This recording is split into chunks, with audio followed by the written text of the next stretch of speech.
저희가 한국에 있을 때에 개를 한 마리 기른 적이 있습니다. 흰색 푸들인데요. 저희 집에 오기 전부터 간디라는 이름이 붙여져 있는 그런 개였습니다. 아마도 인도의 수상이었던 그 간디의 이름을 따서 지은 것 같아요. 근데 그렇게 불렀던 이유는 이 강아지가 너무 말랐기 때문에 뼈와 이 가죽밖에 없는 그런 강아지였어요. 그래서 간디라는 이름이 이렇게 붙여져 있었습니다. 그런데 한 10년쯤 이 아이를 키우다 보니까 이제는 그 이름의 유래를 누구한테 말할 수 없는 그런 지경이 되어버렸습니다. 이 녀석이 얼마나 살이 쪄버렸는지 어디 가서 얘는 푸들입니다라고 말하기가 민망할 정도로 털만 복슬복슬하지 돼지인지 개인지 분간하기 어려울 정도로 그렇게 돼버렸습니다. 그래서 처음 저희 집에 오는 사람들은 깜짝 놀라면서 아니 왜 집에서 양을 키우냐고 이렇게 얘기하기도 합니다. 그런데 이 녀석이 이렇게 된 데에는 다 이유가 있었습니다.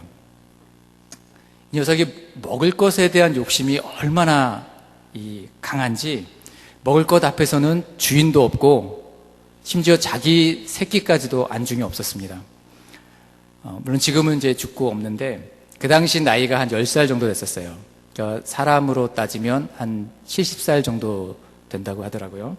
근데 이렇게 연로하신 분이 어디서 먹을 것 냄새만 나도 살짝 부스럭거리는 소리만 나도 벌떡 일어납니다. 그리고 힘차게 달려와서 그것을 향해서 계속 주시하고 봅니다. 어디서 그런 힘이 나오는지 모르겠어요.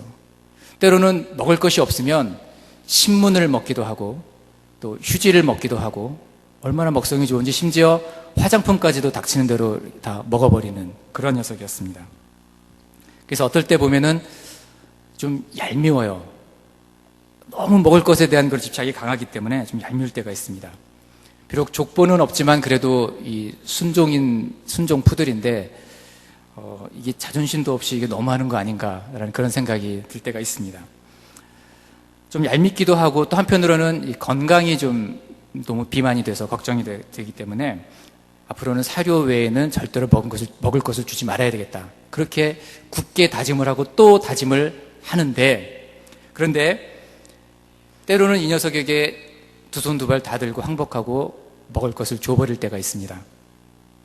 그것은 이 녀석이 큰 소리로 막 짖거나 으르렁거리거나 그럴 때가 아니라 오히려 식사 시간이 되면 식탁 앞에 서서 식탁을 주시하면서 한 번도 눈을 떼지 않고 이렇게 쳐다봅니다. 너무 간절한 표정으로 금방이라도 눈물이 나올 것처럼 이렇게 쳐다보면서 막 콕 찔리면 눈물이 쏟아질 것 같아요. 그렇게 막 간절하게 사모하는 마음으로 쳐다봅니다. 그러면 미워서 주고 싶은 마음이 없다가도 그걸 가만히 이렇게 들여다보고 있노라면 그래 먹어라 이게 주게 되더라는 것이죠. 그것이 식탐인 건지 알면서도 이 녀석을 보면 불쌍하다는 생각이 들게 되더라는 것입니다. 제가 뻔히 속는 건 줄 알고 있습니다. 이 녀석이 먹을 게 없어서 그런 것도 아니고 정말 굶어서 그런 것도 아니라는 것을 분명히 알고 있습니다. 그러나 너무나 간절하게 기다리는 그 모습을 보면 제 마음이 약해지고 이것을 나눠주지 않을 수가 없게 되더라는 것입니다. 사모함으로 간절히 찾고 또 찾고 구하고 또 구하니까 음식을 주고 싶어지더라는 것입니다. 여러분 저는 저희 집 개를 보면서 하나님 앞에서 제 모습을 한번 살펴봤습니다. 내 안에 얼마나 은혜에 대한 사모함이 있는가, 얼마나 내가 말씀에 대한 목마름이 있는가, 얼마나 간절한 마음으로 기도하며 얼마나 하나님을 찾고 있는가, 하나님의 마음을 움직이는 그런 간절함이 나에게도 있는가, 제 자신을 돌아볼 수밖에 없었습니다. 하다못해 집에서 기르는 개도 간절히 찾고 또 구하고 구하니까 음식을 나눠줄 수밖에 없는데 하물며 하나님 앞에서 내가 간절히 기도하고 주의 얼굴을 구하고 또 찾고 또 찾으면 하나님께서 은혜를 주시지 않겠느냐는 것입니다. 구하라 그러면 너희에게 주실 것이요 찾으라 그러면 찾을 것이요 문을 두드리라 그러면 너희에게 열릴 것이니 구하는 이마다 얻을 것이요 찾는 이가 찾을 것이요 두드리는 이에게 열릴 것이니라. 우리 주님이 말씀하셨습니다. 여러분 우리가 수로보니게 여인처럼 하나님의 상에서 떨어지는 그 은혜의 부스러기라도 먹기 위해서 간절히 기다리면 그 은혜의 식탁에서 눈을 떼지 않고 구하고 찾고 두드리고 또 구하면 어찌 하나님께서 주시지 않겠느냐는 것입니다. 여러분, 우리 하나님은 이미 우리에게 은혜 주시기를 기뻐하시는 분이세요. 우리가 구하지 않아도 우리보다도 더 우리에게 주고 싶어 하시는 분이 바로 우리 하나님이세요. 하나님의 사랑은 너무나 크고 놀라운 그런 분이십니다. 은혜가 풍성한 그러한 하나님이신데 우리가 하나님께로부터 눈을 떼지 않고 그분의 음성에 귀를 쫑긋 세우고 그리고 은혜가 떨어지기가 무섭게 달려가서 그것을 받아먹으려고 우리가 발버둥을 친다면 어찌 하나님께서 우리를 예뻐하지 않으시고 어찌 하나님께서 우리에게 은혜를 부어주시지 않겠느냐는 것이죠. 너희 중에 누가 아들이 떡을 달라 하면 돌을 주며 생선을 달라 하면 뱀을 줄 사람이 있겠느냐? 너희가 악한 자라도 좋은 것으로 자식에게 줄 줄 알거든 하물며 하늘에 계신 아버지께서 하늘에 계신 너희 아버지께서 구하는 자에게 좋은 것으로 주시지 않겠느냐? 사랑하는 성도 여러분, 간구하는 자에게 주님은 은혜를 부어주실 것입니다. 저희 여러분 모두가 하나님의 마음을 움직이게 만드는 그런 간절함과 그리고 은혜에 대한 사모함이 있기를 간절히 축원합니다. 오늘 우리가 함께 읽은 마태복음 14장 이 본문 말씀 중에도 정말 간절한 마음으로 주님 앞에 나왔던 그런 사람들이 있습니다. 우리 34절을 한번 같이 다시 읽어보겠습니다. 34절입니다. 시작. 그들이 건너가 게네사렛 땅에 이르니, 그들은 바로 게네사렛에 살고 있었던 사람들이었습니다. 이 게네사렛이라고 하는 이 도시는 갈릴리 호수 서북쪽에 있는 그런 도시였는데요. 사람들이 많이 살았던, 그리고 인구가 밀집되어 있었던 그런 지역이었습니다. 예수님께서 수많은 사역들을 이 땅에서 감당하시고 하나님 말씀을 전하시고 천국복음을 증거하시고 병든 자, 또 귀신 들린 자, 약한 자 모든 것들을 다 고치시고 그리고 나서 갈릴리 호수를 건너서 이 게네사렛이라고 하는 이 지역에 이르셨습니다. 그리고 바로 이곳에서, 이 도시에서 놀라운 구원의 역사가 일어났습니다. 오늘 본문이 이 3절밖에 되지 않은, 석절밖에 되지 않은 짧은 내용이지만 그 안에 놀라운 회복의 역사, 구원의 역사, 은혜의 역사가 일어나고 있고 수많은 사람들이 병에서, 질병에서 또 귀신 들림에서 놓이고 해방되고 고침을 받는, 나음을 얻는 그런 기적이 일어났던 것을 볼 수가 있습니다. 먼저 34절에 나와 있는 이 게네사렛이라는 이 동네를 보면 예수님께서 주로 사역하셨던 이 갈릴리 이 지역에 위치해 있는데요. 이 게네사렛과 가까운 이 동네의 인근 지역에 어떤 도시들이 있냐면 가버나움과 고라신과 베세다라는 그런 도시들이 있습니다. 여러분 이 도시들이 어떤 도시들인지 기억하십니까? 마태복음 11장에 보시면 예수님께서 가장 권능을 많이 행하셨던 곳, 그러나 회개하지 않았고 그래서 예수님으로부터 책망을 받았던 곳, 그 도시가 바로 가버나움과 고라신과 베세다라는 이런 도시들입니다. 이 게네사렛이나 이 나머지 3 도시들이 그렇게 멀리 떨어진 곳에 있지 않았어요. 거의 같은 지역에 있었습니다.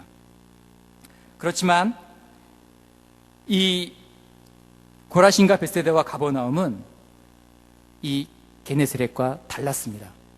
이 3 도시에 있는 사람들은 기적에 관심이 있었습니다. 예수님께서 기적을 많이 베푸셨다고 그랬죠. 기적에 관심이 있었습니다.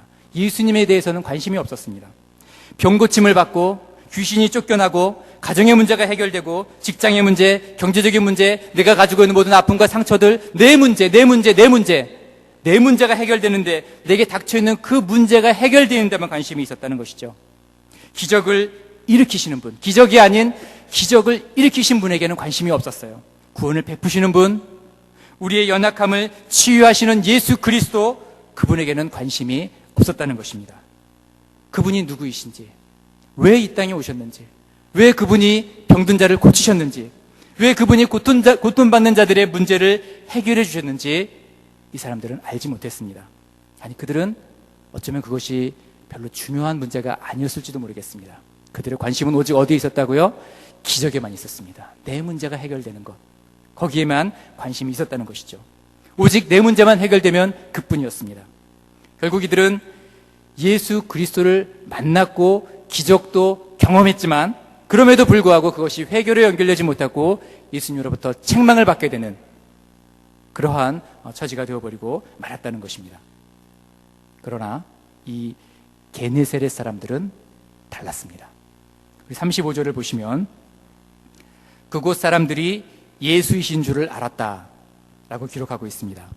우리 이 마가복음에도 이런 같은 본문이 나오는데요. 마가복음에 나온 본문을 보면 예수님과 제자들이 배에서 내리자마자 곧 이 게네사렛 사람들이 예수이신 줄 알았노라, 이렇게 기록되어 있습니다. 주님을 알았다는 거예요. 이분이 주님이신 줄을 알았다는 거예요.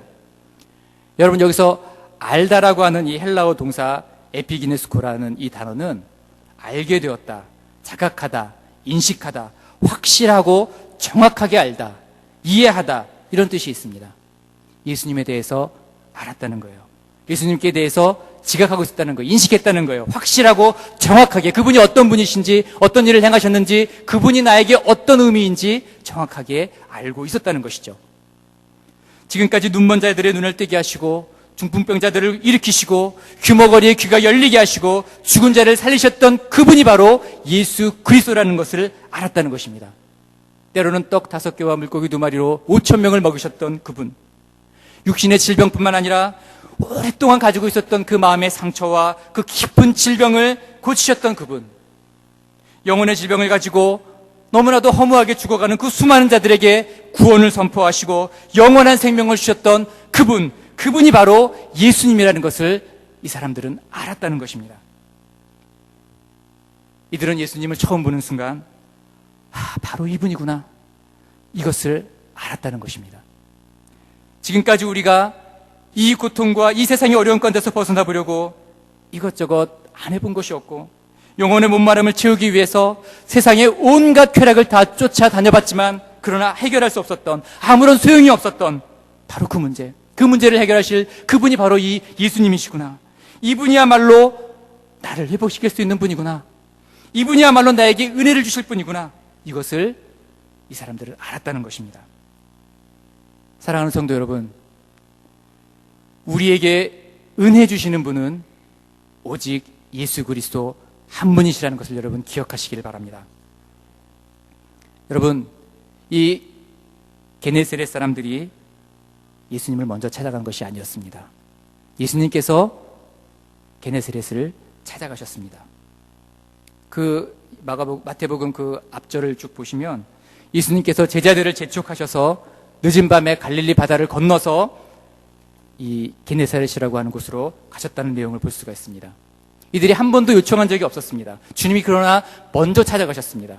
예수님이 먼저 어둡고 세찬 광풍이 몰아치는 그 바다를 건너서, 그 거센 바람이 몰아치는 그 바다를 건너서 주님이 먼저 찾아가셨습니다. 예수님께서 먼저 어둡고 세찬 광풍이 몰아치는 이 죽음의 강을 건너서 게네사렛으로 가셨다는 것입니다.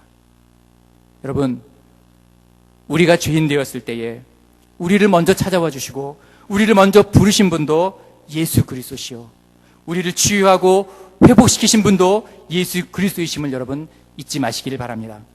이것을 위해서 주님께서 십자가에서 보혈을 흘려주셨습니다. 우리 인생의 모든 문제를 해결하시기 위해서 우리 주님께서 친히 십자가에 못 박혀 죽으셨습니다.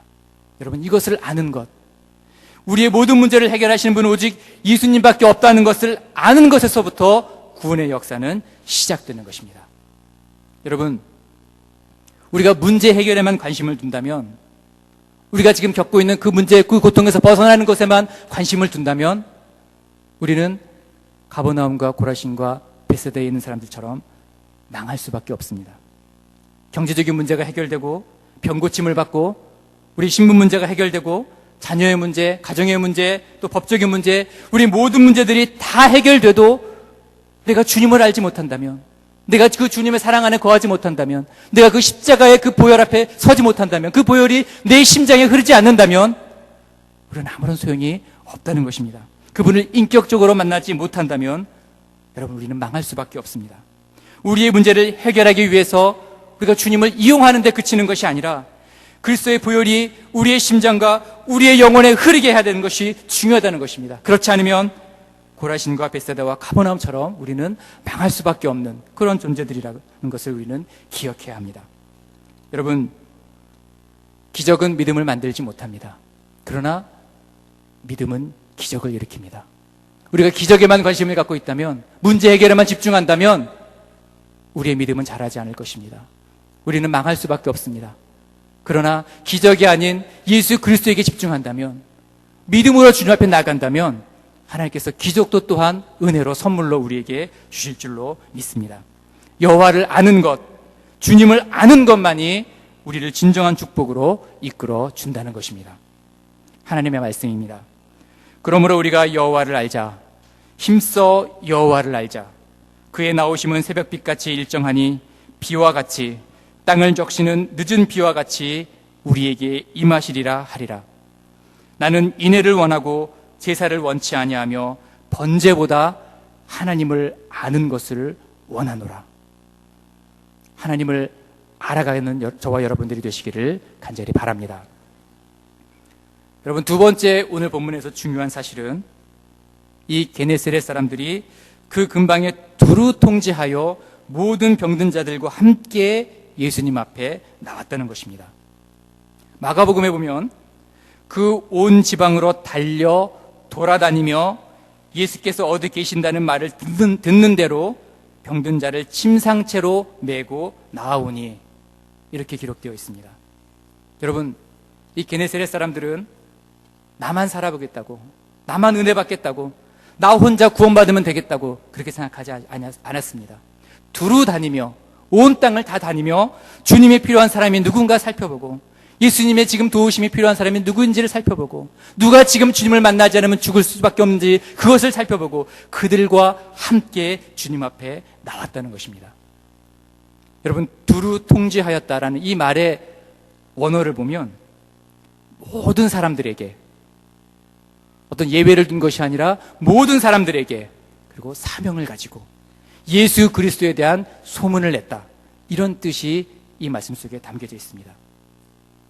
여러분, 무엇이 게네사렛 사람들로 하여금 두루 통제하고 온 지방을 달려 돌아다니며 병든 자를 침상째로 메고 달려 나오도록, 그렇게 그런 열심을 갖고 이 일들을 감당하도록 그렇게 만들었을까요?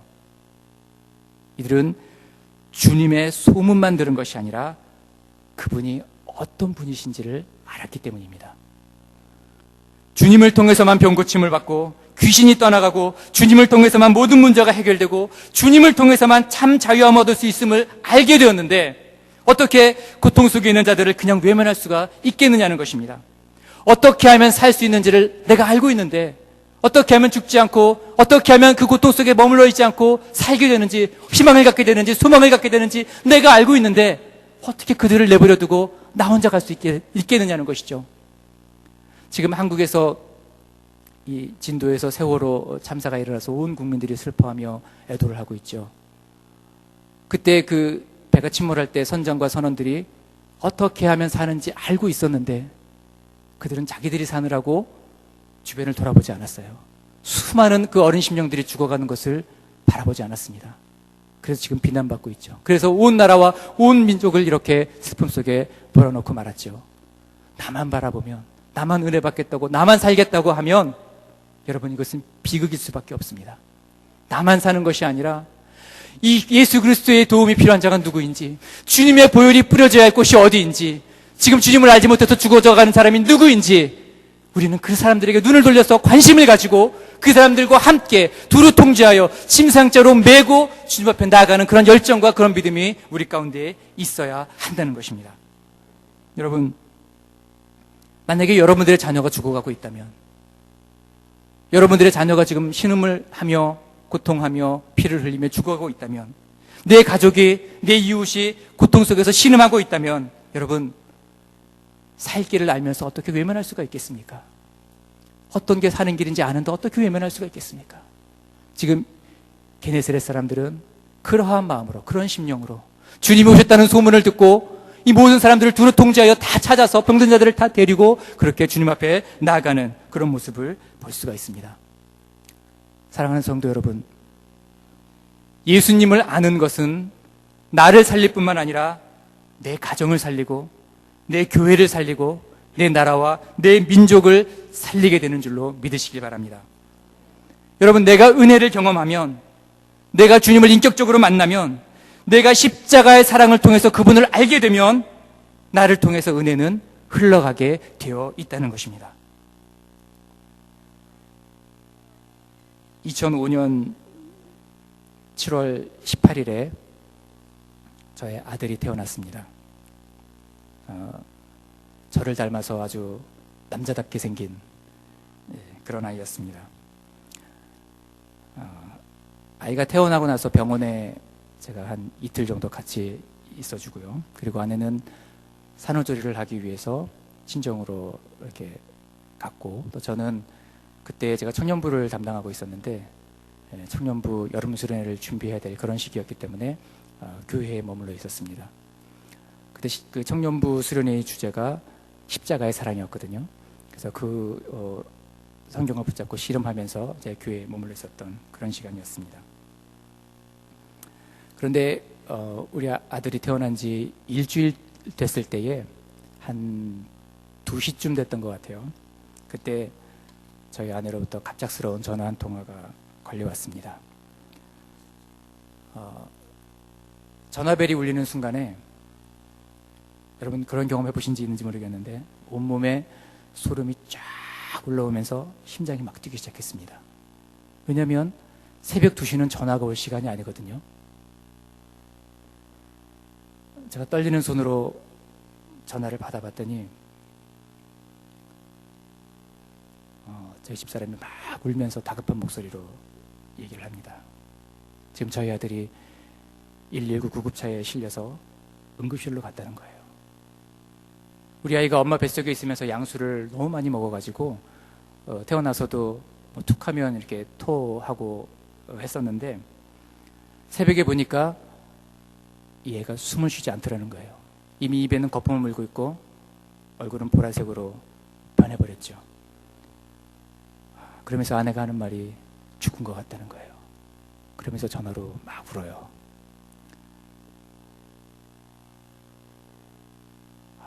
죽었구나. 내 아들이 죽었구나. 여러분, 순간 다리에 힘이 쫙 풀리면서 이 가슴이 찢어지는 것 같은 그런 통증이 막 밀려오는데요. 누가 가슴을 막 망치로 이렇게 내려치는 것 같은 그런 막 아픔이 막 느껴집니다. 견딜 수가 없습니다. 겨우 몸을 가누고 혼자 울고 있을 이 아내를 생각해서 그 새벽에 정말 미친 듯이 차를 몰고 병원을 향해서 갔습니다.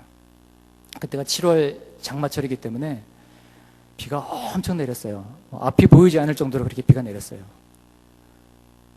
그런데 이미 저는 제정신이 아니었습니다. 제가 할 수 있는 최대한의 속도로 이미 신호등도 보이지 않고 아무것도 제 눈에 들어오지 않았어요. 조그만 핸들이 잘못 돌아가도 죽을 수 있는데 이미 그건 제 안중에 없었습니다. 아들이 죽었다는데 정말 제가 달릴 수 있는 최고의 속도로 그 빗속을 뚫고 달려가면서 정말 짐승처럼 울부짖으면서 차 안에서 기도했습니다. 하나님 제발 제 아이를 좀 살려주세요. 하나님, 이제 세상에 나온 지 겨우 일주일밖에 안 됐잖아요. 하나님 제발 살려주세요. 하나님, 이 아이의 목숨이 필요하다면 차라리 저를 데려가세요. 하나님, 저를 데려가시고 제발 이 아이를 살려주세요. 하나님, 제가 죽으려면 죽을 수 있을 것 같아요. 제 아이를 살려주세요. 부모기 때문에 그런 기도가 나올 수밖에 없다는 것이죠. 여러분, 참 이 자식이 뭔지, 그리고 저도 애비라고 태어난 지 일주일밖에 되지 않았고, 그리고 제가 이틀밖에 보지 않았는데 무슨 정이 얼마나 들었겠습니까, 그 사이에. 그런데 그것도 제 새끼라고 죽었다는 얘기를 들으니까 가슴이 무너지더라고요. 더 이상 저도 삶의 의미가 없어요. 너무 힘들고 어떻게 해야 될지를 모르겠더라고요. 그래서 그렇게 눈물로 기도하면서 얼마나 울었는지 나중엔 눈도 잘 보이지 않고 목도 다 쉰 채로 그렇게 병원에 도착을 했습니다.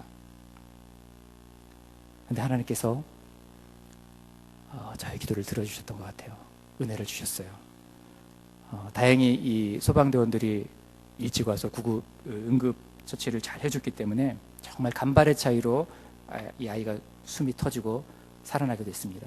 의사의 말에 의하면 몇 분만 늦었어도 다시는 볼 수 없었을 거라는 그런 얘기를 했습니다. 정말 은혜였죠. 말 그대로 하나님의 은혜였습니다.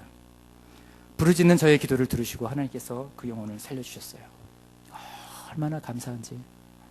제가 잠들어 있는 이 아이를 끌어안고 수도 없이 감사의 고백을 하면서 하나님 감사합니다. 하나님 감사합니다.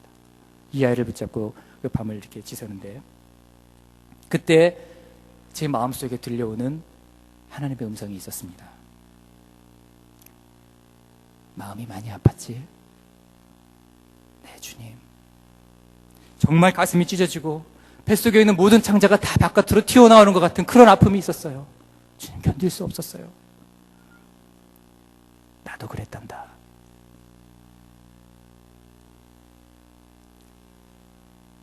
나도 십자가에서 내 아들을 내어줄 때 나의 하나님, 나의 하나님, 어찌하여 나를 버리셨나이까?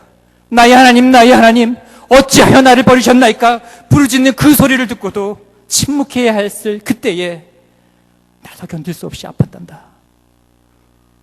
저는 그 주님의 음성을, 그 하나님의 음성을 듣고 저는 그제서야 십자가 위에서 아들을 내어주셔야만 했던 하나님 아버지의 그 마음을 정말 조금이나마 느낄 수가 있었습니다. 여러분, 내 아들이 죽었다고 생각했을 때 느껴지는 그 절망감과 그 아픔을 아주 조금 느껴보았는데, 십자가 위에서 처절하게 신음하며 찢기셔야 했던 독생자 예수 그리스도를 바라보는 하나님의 마음이 얼마나 아프셨을까. 그런데 그렇게 하서라도 불구하고, 그럼에도 불구하고 우리의 죄를 구원하기로 결정하셨다면 도대체 하나님께서는 나를 얼마나 사랑하는 것일까? 그렇게 십자가 위에서 아들을 내어주시기까지 나를 사랑하셨다면 정말 하나님의 사랑은 얼마나 큰 것인가? 내가 어떤 존재이기에, 이 벌레 같은 나를 하나님께서 얼마나 사랑하시기에 우리 주님을 그렇게 아낌없이 십자가에 내어주셨는가? 그 하나님의 사랑이 제 가슴 속에 한없이 밀려들어오기 시작했습니다. 그래서 하나님이 나를 살리시기 위해서 하나님이 십자가에서 주님을 주셨구나. 세상을 포기하지 아니하시고 세상을 포기하지 않으시기 위해서 아들을 포기하셨구나.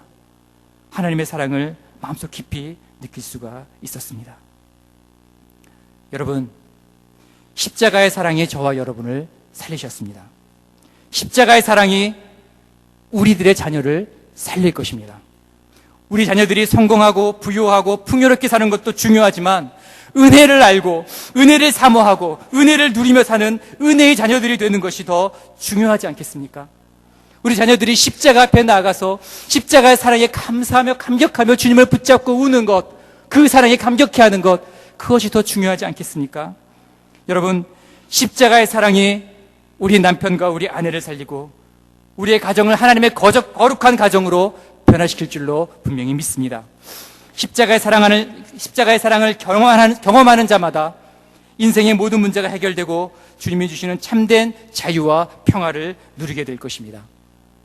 그러므로 우리도 오늘 본문에 나와 있는 이 게네사렛 사람들처럼 우리가 먼저 주님을 알고 우리가 먼저 주님을 만나고 우리가 예수 그리스도의 십자가를 경험해야 될 뿐만 아니라 복음을 들어야 할 자들을 찾아서 전하는 그런 수고를 우리는 감당해야 합니다.